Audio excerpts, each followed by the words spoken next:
I'm gonna say it again. As someone who went to university for political science, the biggest red flag that I can give you when it comes to watching political content creators is people who heavily identify with political parties. And the reason that that is such a red flag is they are trying to tell you something by identifying with political parties. I always found it cringe when I was in university. I found it cringe when I was in the United States, or when talking about the United States. It was always weird to me that people so heavily identified with political parties, and that is a way to try and get you to believe that they have a moral ground. And what we've seen happen is the liberals are no longer, people who are saying that they're liberals and heavily identifying with liberal ideology are not actually liberal in the sense that you think 5 years ago, 10 years ago, what liberals were. And that is because there has been a movement into the far right. The same way that Pierre would have been worse than Stephen Harper. People who were trying to get people to vote for Mark Carney are not people who would have liked Justin Trudeau, you know, a decade ago. That should always be your number one red flag first. If you're watching people who talk about politics, if they're talking about policies, if they're talking about procedures, if they're talking about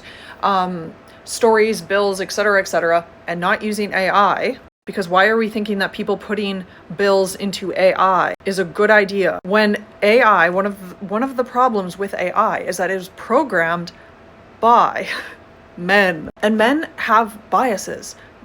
AI has biases as much as humans have biases because humans have to create AI. We can try our best to try and mitigate that, but it's still going to have some biases. It's still going to get information wrong. So relying on a political content creator like the man who was just exposed, who summarized Bill by putting it into ChatGPT, that should not be a man. You can do the same thing. He was not doing anything special. I had somebody ask me what I thought about what was going on with the NDP and smart voting when all of it was going on. And I said, honestly, like if this is the periphery of all the things that I pay attention to, it was out here. I kind of heard about it and I was like, honestly, in the scale of things that are important, in my mind, that was not important at the time. But all I want to say is that no political party cares that much about a political content creator. They genuinely, truly don't. Jess Wetz, you saw how quickly that political party dropped her like a hot potato. That is about as much care as political parties have for content creators, which is why when this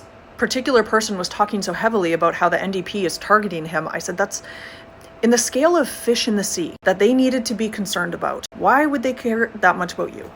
Genuinely, truly. That was what my guy at first said. I said, yeah, I could understand them like saying something, but the smear campaign that they were claiming was going on, allegedly, seemed fishy to me. And honestly, at the time, I did not have the mental capacity nor the space to look into it and figure out what was going on. But do we now understand that the smear campaign that was ran against a whole bunch of people who were speaking out about PATH was the same smear campaign ran against the NDP by this group of people that are displaying cult-like mentalities? I'm not saying it's a cult, but their emotional, financial investment into this group of people is high enough that they are still trying to defend a man who someone found conviction of inappropriate children, photos of inappropriate children. That man had content, whatever it was, of children. That is what happens when you create an echo chamber. When I get worked up on social media, I go to my sister, my mom, people that don't like social media. When I have